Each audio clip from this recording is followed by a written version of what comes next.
So I'm going to adjust myself here a little bit so I can see the screen a little bit better.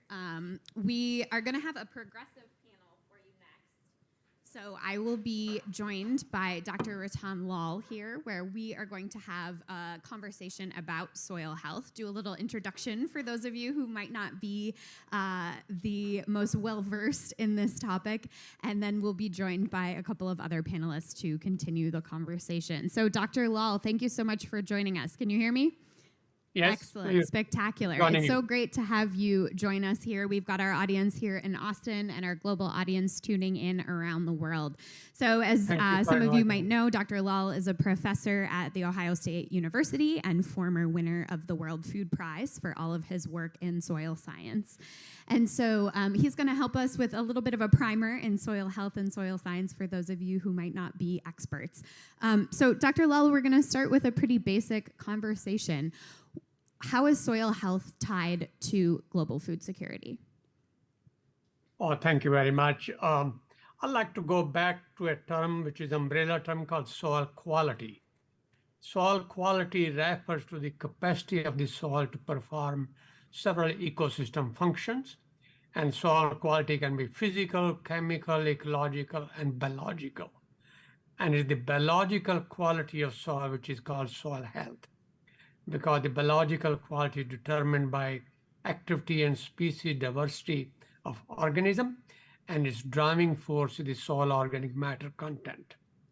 Therefore, a soil is considered healthy if it has high biological activity and its soil organic matter content is somewhere between 3 to 5% in a temperate climate such as Midwest United States.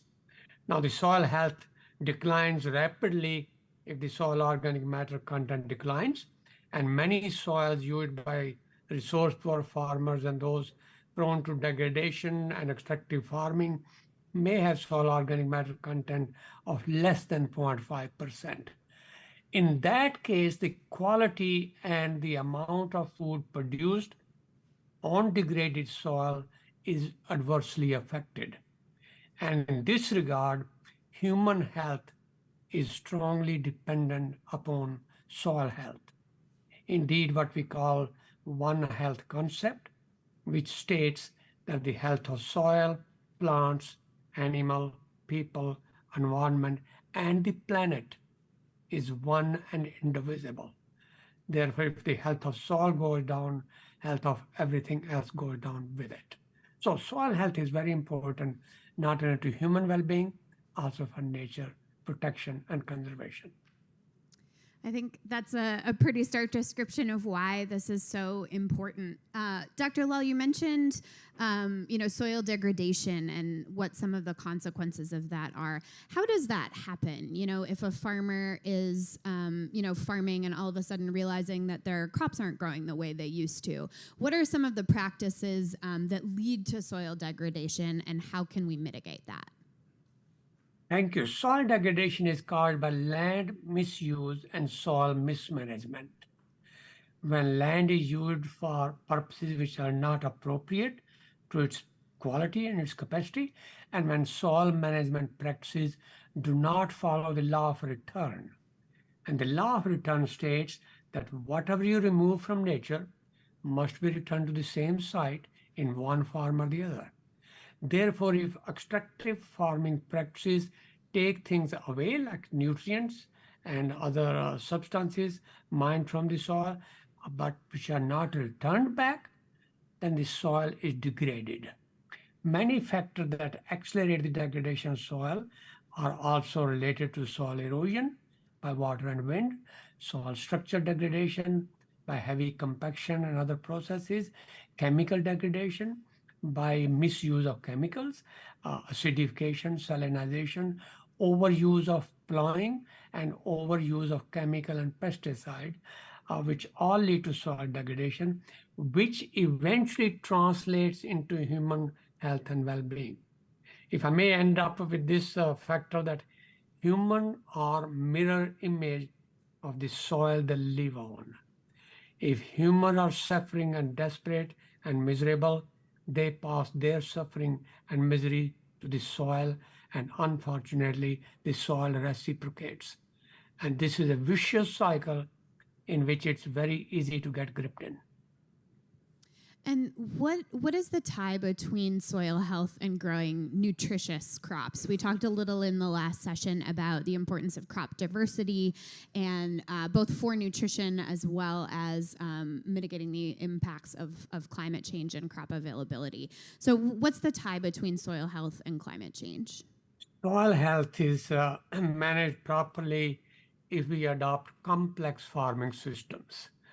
If we do not follow monoculture over a long period of time, if we follow complex rotation, mixture of cereals in rotation with legumes, probably integration of crops with trees and livestock, that would be integrated farming system. The idea that the soil is always covered, protected by green cover or biomass. Under no circumstances it should be excessively exposed to the climatic and environmental elements. The other problem is that soil has been, when used improperly, source of greenhouse gases to the atmosphere. It has been a major factor, major source of several greenhouse gases, not only just carbon dioxide, but also methane and nitrous oxide. So if we were to address climate change through better soil management by making agriculture a solution, soil health must be on the table of practices which we must consider seriously in terms of addressing climate change. Indeed, if we can find non-carbon fuel sources now, and we restore and protect degraded soils and ecosystem, it is possible to keep global warming to within 2 degrees centigrade. But soil health is a critical factor in a recarbonization of the terrestrial biosphere, taking carbon dioxide from the atmosphere and putting it back in the land. And those are some pretty stark stakes right there. Why isn't soil health getting that recognition? Why aren't we talking about this more? Well, soil in general being hidden away from our view and beneath our feet does not get the attention that it deserves. And this is a dilemma that we have to address. We have to address through communication and dialogue with the policymaker, with the private sector and the general public on the one hand, and with the educational institution, academic organization on the other, along with general public and perhaps the religions of the world. And why I say the religion of the world, because take the case of Pope Francis. The encyclic of Pope Francis strongly indicates the importance of soil health. And he expresses his concern how the health of soils of his own native continents are degrading very seriously. So I think if all the religious leaders of other denominations like him in Christianity could also preach the concept of soil as the most critical natural resource which deserve to be protected, restored, and managed. In fact, legally, I would say soil health should be managed by considering that soil has legal rights. Soil as a living entity must have rights to be protected, managed properly and judiciously so that it can thrive and flourish to generate ecosystem services for humanity and nature. That's a call I don't think I've ever heard before, connecting soil health to religious leaders, but I love that. I'm actually Catholic, so have been interested to hear the calls that Pope Francis has made with regard to the environment, but I missed that one on soil health. I'll have to go back and find it. But you also mentioned policymakers specifically. Do you think as other constituencies pay more attention to this, policymakers will follow? What do we need to do to get policymakers to pay attention? Policymakers can play a very strong role. And I think soil health can be restored, cooperation between policymakers, private sector, academician, and the general public. Let me give you one specific example. US EPA has a Clean Air Act.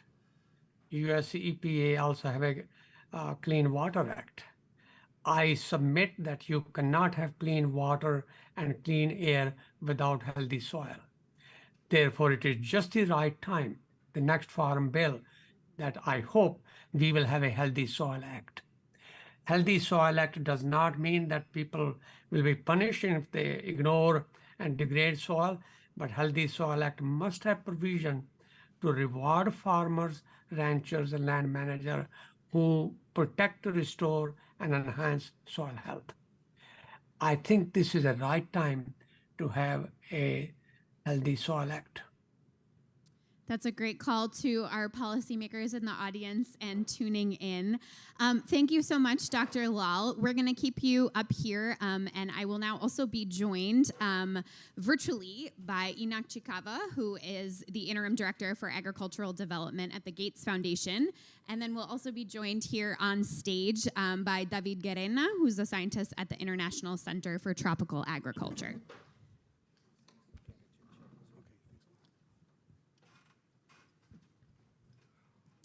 Welcome, Enock. Good to see you. Can you hear us? I can hear you. All right, spectacular. David, welcome. Thanks so much for being with us here in Austin. Good to see you. Thanks for the invitation. So now that we all sort of know why soil health is so important, we're going to talk a little bit more specifically about the tech and innovation piece. Enock, I'm going to come to you first. The Gates Foundation obviously prioritizes work with smallholders, which we've been talking about today. What are some of the common questions?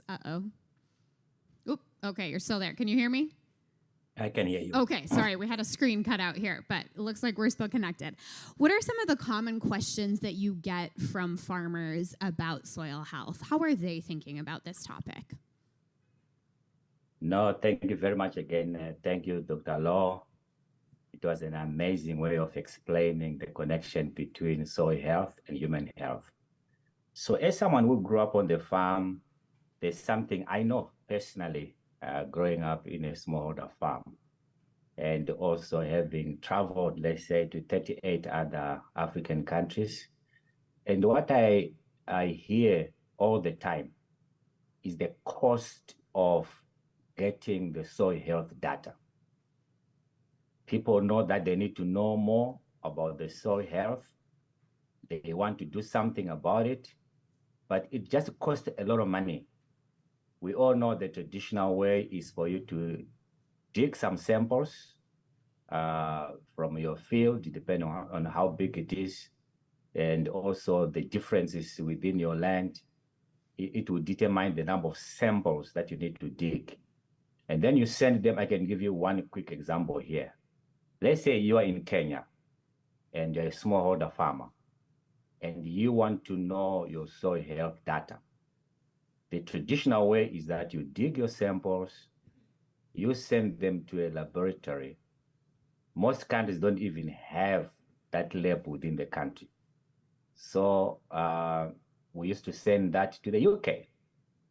You do the analysis, you get back the results. The cost of one sample was more than $100. Wow. I think precisely about $103. That's for you to get soil information from one sample. Now you need thousands of samples depending on the size of your land and also the diversity of your land. So it's expensive if you want to do that. So most of the people know it's important, but they don't end up doing it because it is just prohibitive in terms of the cost. And this is something that we've done, again, as I talk about what has the foundation been doing in this space to make sure that we can reduce the cost of making soil health data available to those who need it the most. Again, as Dr. Law said, it is those people who are poorest who need to know even more about their soil so that they can manage it more economically. If all what you have is 1 acre, you want to make sure that you get the most out of your small piece of land. It's not just for food security, it is a way of life, it's a job. But if you don't have the tools you need for you to do a good job, that's why a lot of the farmers still end up not doing it because it's just super expensive. Debbie, that is obviously very concerning that it's so expensive for farmers to have access to what they need. How can technology and innovation help bring this cost down so that we're not sending a soil sample to the UK for $100 and it actually is accessible to the farmers in their own country, in their own community, on their own farm? Yeah, that's a very good question. And actually was been working with Gates Foundation on some similar projects that Enock was certainly familiar with.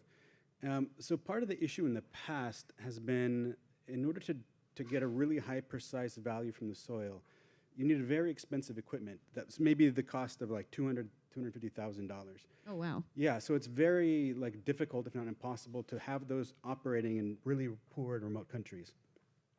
So we did a lot of work with another of the CGIAR centers, the World Agroforestry Center, as well as my organization, the International Center for Tropical Agriculture, to look at how we can take technological innovation and make that process cheaper. So we're able to look at things infrared, so infrared sensors, which are solid state rather than needing this big giant machine. You can fit it into maybe a small box about this big, and the costs move from about $250,000 to maybe $20,000. And so we did a big Still project. probably out of range for your average smallholder. Still out of range, but what that means is we can have labs established within countries, because all you need is electricity, and you don't need anything else. So we're able to take what Enock has been saying about samples costing $100 and then move them down to the price of analysis and data collection to $1 or less per sample. And so that dramatically increased, of course, the amount of soils that were able to be sampled, and did a big giant project across the whole continent to map the entire soils for the whole continent of Africa. And so that came from this technology. But now we know that there's even more technological advancements, since this is about 10 years ago, with kind of shrinking solid state devices, like with Arduinos and Raspberry Pis. And so now we can have a device that's measuring in the near infrared range, which is what these $20,000 machines would be doing, that we can fit on a smartphone with a couple of other devices on top of it that can cost maybe $500. And so now we're able to develop those, which then now take the analysis out of the lab and into the farm. So now people can go into the farm anywhere in the world and collect soils directly from the soils themselves. And then on top of that, so you mentioned that you're Catholic. So Job 12:8 says, "Ask the plants of the world and they will tell you." So plants are in the soil, and they're interacting with the soil, and they're expressing their response to the soil visually. So we're able to partner then recently with an agri-tech startup from Germany that's looking at computer vision to be able to analyze, using images, what the plants are saying. If they're phosphorus deficient, then they would have purple leaves. If they're zinc deficient, they would have like a white stripe on the middle of their leaf. And so now we're able to do that on top of some of these soil maps to look at deploying technologies really anywhere in the farm where you have a smartphone. We can understand what's happening from the plant level and what's happening from the soil level. Wow, that's really fascinating, and great to hear that there's a downward trend in the cost and accessibility to all of this. Enock, I'd like to come back to you and talk a little bit about the link to climate change and some of the areas where Gates is working, where you've seen this worsening recently, and where farmers really are struggling with new challenges because of what they're seeing with climate change. Yes, I mean, I was in Kenya not too long ago, I think about 3 weeks ago. And I visited the eastern part of Kenya called Machakos. And because I worked in Kenya 15 years ago, this used to be a region where farmers would be growing beans and maize mainly. I returned after 15 years, going back there. I had a board meeting. And what I saw in Machakos was there's been a shifting in production systems. And I spoke to farmers again, and I realized that they are no longer growing maize, because for the past 5 seasons, they've had droughts back to back, which is again a real testimony here that climate change is advancing faster. And we need to come up with innovations that will allow smallholder farmers to adapt even more quickly. So what I saw in Machakos, there's a shifting. And I think about 3/4 of the farmers are now growing fruit trees. I found a lot of mangoes, a lot of avocados. Some are shifting to cassava. These are crops which they didn't grow. I mean, when they were, in the early years, they were not growing these crops, but they have to, because they need to be responding to the climate change. So this is where I think the understanding of soil health data becomes very, very important, because you can now shift into new crops you haven't been growing in the past, because your soil data will give you so many properties of your soil.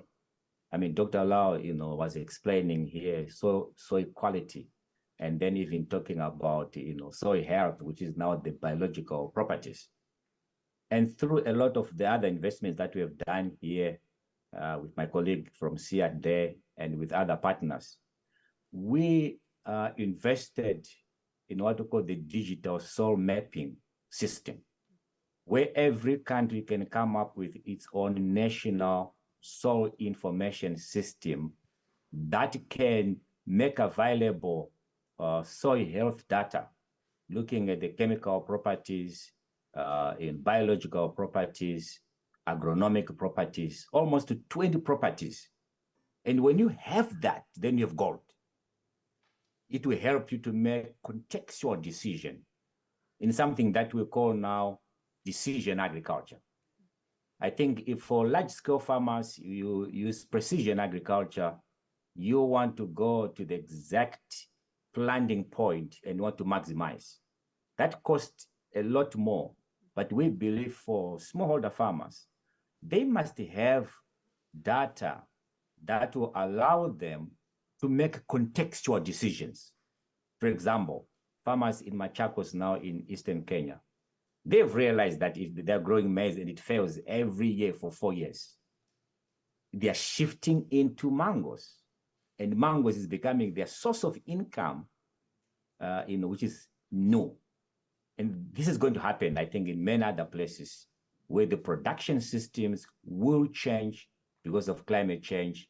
And soil health data is going to be that guide in terms of what else can you grow, which your soil can hold. And I think that's a great example of how we can see positive change from this. Perhaps farmers that have traditionally grown corn, but now they're growing mangoes, which, are nutritious fruit that populations sometimes don't have access to fresh fruit.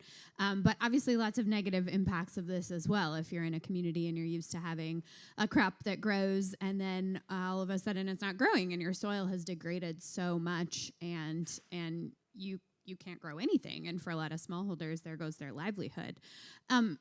Dr. Lal, I'd like to bring you in a little bit on the piece on fertilizer. I think that's something we haven't talked about yet. And what role does fertilizer play in soil health? It can be a polarizing topic. Folks have different views on what kinds of fertilizer, whether or not it should or should not be used. But tell us a little bit about the role that fertilizer plays in soil health. Oh, thank you so much. Fertilizers are very important. Globally, we use about 130 kilogram per hectare of fertilizers. China probably uses more than 250 kilogram. India already using more than 130 kilogram. Punjab is using as much as 250. Africa uses only 15 kilogram per hectare of fertilizer. Consequently, African soils have a negative nutrient budget of something like 40 kilogram of NPK per hectare per year. And that's what I was talking about, law of return. You must return back to the soil whatever you take from it in one way or the other. I don't want to get involved how the nutrients are replenished, but I would like to make one statement that difference between poison and medicine is the dose, method, and time of application of that dose. So fertilizers can be a poison and they can be a medicine. And I think what was said by Dr. Chikava, that we need digital mapping to have a precision agriculture. That precision agriculture also apply to fertilizer. Fertilizer, according to the soil test and crop requirement, so that it's a medicine, not a poison. That's a very important part of fertilizer management. The second part, if I may mention very quickly on the mapping, again, I must commend those who are doing digital mapping, including the Gates Foundation, and I hope other organizations like USAID and State Department thinking about it. But please think about the scale of mapping. We want a scale of map which is usable to farmer and not just a photograph on the wall, which mean at a scale of 1 to 10,000, 1 to 20,000, maybe 1 to 50,000, not 1 to million. That's a very important part in terms of scale. He also mentioned drought. If I may quickly please say that. We must know what kind of drought is Machako and Sahel and Ethiopian highlands, Somalia suffering from. Is it meteorological drought? Is it hydrological drought? Is it agronomic drought? Is it pedological drought? Is it a sociological drought?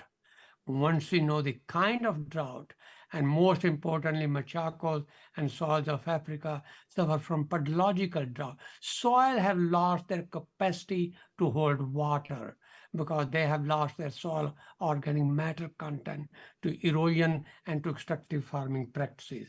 And that may bring me back to my last point, and that is going back to religious organization, really join the forces with politicians and policymakers, because soil has the divine power to resurrect death into life at the root hair interface if the soils are managed properly.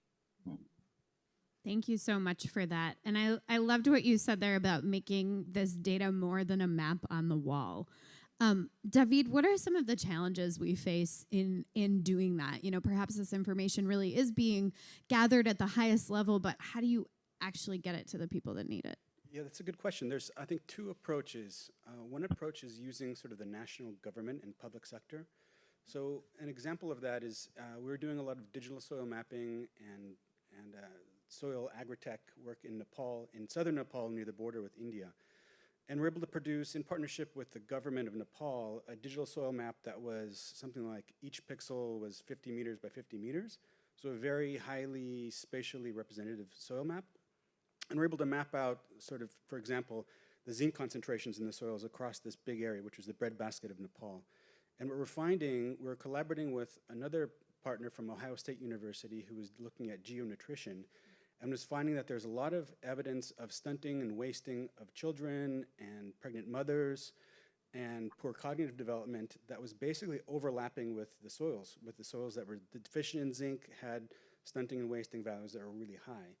Wow, that's really interesting, because I think that's something we talk about, but to actually see that in the data? Yeah, so we measured the soils and we measured the plants and we measured the people, and we found this a through line throughout. So for example, the soils that were deficient in zinc had plants that were deficient in zinc, which didn't grow very well. So that means they were producing yields much lower than the potential, and the yields that they were producing were deficient in zinc, which means the people in smallholder systems who are feeding off the land for most of their calories coming from their land were also deficient in zinc, which was resulting in very poor health outcomes. So we worked with the government to basically describe this and document that this is happening, and they used that data and used the soil map in order to change the national fertilizer policy of the country to require that zinc become enriched in all fertilizers, whether it's organic or synthetic fertilizers. And it was a super simple and cheap like intervention. It was like less than $1 per acre to basically get rid of human zinc nutrition coming from the soils, and it has the benefit of increasing yields on top of that. So there's a really strong example of kind of government partnership with research, but then also like the private sector or NGO partnership. If you have a soil map that now can, like in the latest one from Africa that was produced by ISDA, which was an investment from the Gates Foundation, maps the entire soils of Africa at 30 meters by 30 meters, so extremely high precision. Now, if you have that kind of data, what kind of innovations can you do from providing recommendation provision services via digital technologies? So that's something that governments can do, but also something that a lot of the private sector and or NGO sector could be also thinking about. What are those innovations that can come across that sort of infrastructure? And it's really interesting to hear about that partnership with government and sort of how, we were talking about policymakers, how they really can be involved. Is that really rare to have a government that really sees this, gets it, and acts? In the developing world, yes and no. I think there's a lot of wonderful government officials in the developing world that have a lot of really good intentions, but the problem is lack of resources. So a lot of the time, the ag ministries are under-resourced relative to some of the other ministries, and so they have to make hard decisions about what to prioritize and what not to prioritize. So there's a lot of good intention there and a lot of need and desire, but I think the resources that are needed in order to execute are relatively lacking.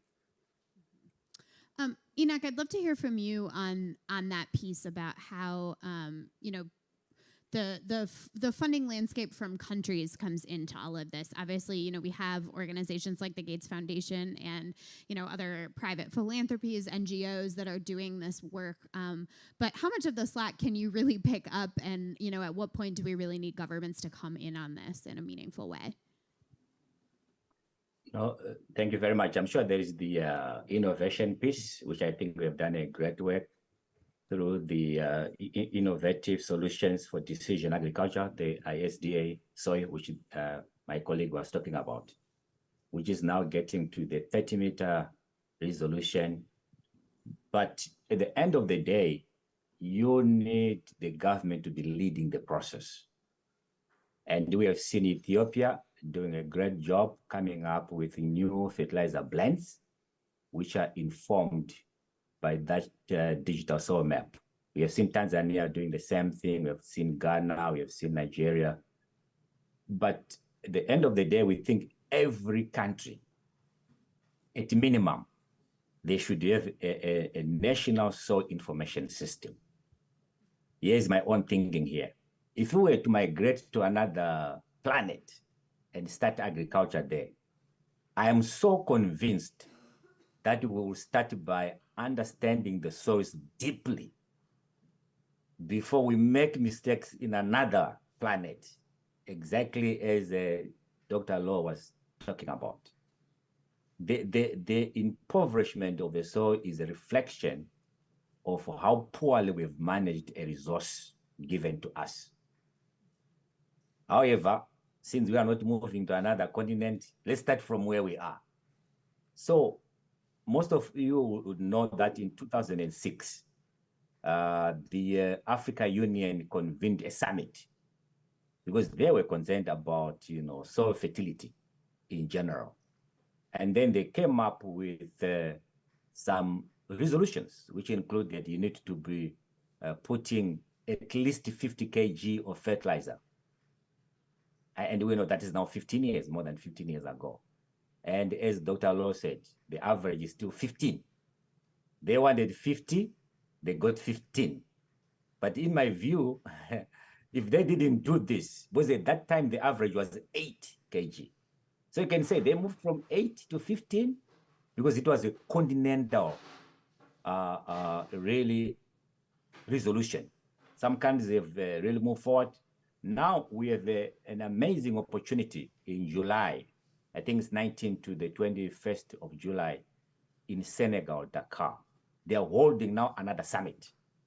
And this time they're not calling it a fertilizer summit because fertilizer is only one part. They are calling it a soil health and fertilizer summit. Because we are living at a better time where you would know, just using the soil health data, whether you are getting to the threshold of using too much fertilizer or not. Something which the Green Revolution time did not have. So we're living at a better time where we can really optimize productivity, profitability, and sustainability, deploying these tools at scale. So I'm looking forward to that summit maybe coming up with very concrete ideas. For example, we know today from the continental digital soil mapping that 15% of the African soils, they are very acidic. Even if you try to fertilize, I'm sure the good doctor can explain here in terms of what pH does. If your soil is acidic, you try to fertilize, you try to do these other things, you are defeated before you even start. You need to correct it first. So we are hoping this time around, at continental level, we are going to come up with a concrete plans. Maybe one key is outcome would be every country should have a national soil information system as a starting point. You know, the price is cheaper. Every country can do it. We know the ecosystem of players who can do it at scale. And then maybe the second could be, why don't we lime first? 15%. And then we cannot begin to move into other things like using organic matter and so on. You know, the soil organic carbon, which the doctor was talking about. We need to know when to apply fertilizer, which type of fertilizer, so that, you know, because we live in a much better time because of the innovations and technologies that we have, which can be deployed at scale.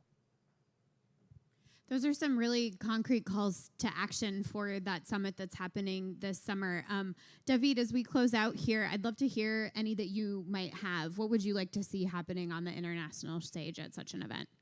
I think just the importance of soil and soil health for just humanity is really important. I really like the Professor Lal. He's talking about sort of the humanistic and sort of the religious side of soils. Mm-hmm.